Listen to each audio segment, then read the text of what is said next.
Пилкобетон, арболит, ну кто как называет. Но я мешал с опилками цемента, полностью состав не скажу, конечно. Вот. Пролежал он 12 лет вот в этом месте, в сыром, то есть под старой крышей дряхлого сарая. Это все гнило, плесневело. В итоге вот такой он. Я бы не сказал, что он крышится. Был блоком, ну, как обычный блок. Вот. Сейчас такая фигня с ним. Позеленел, конечно же.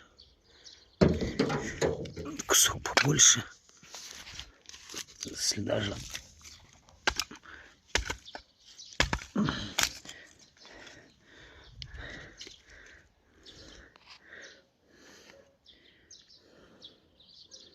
Пилкобетон.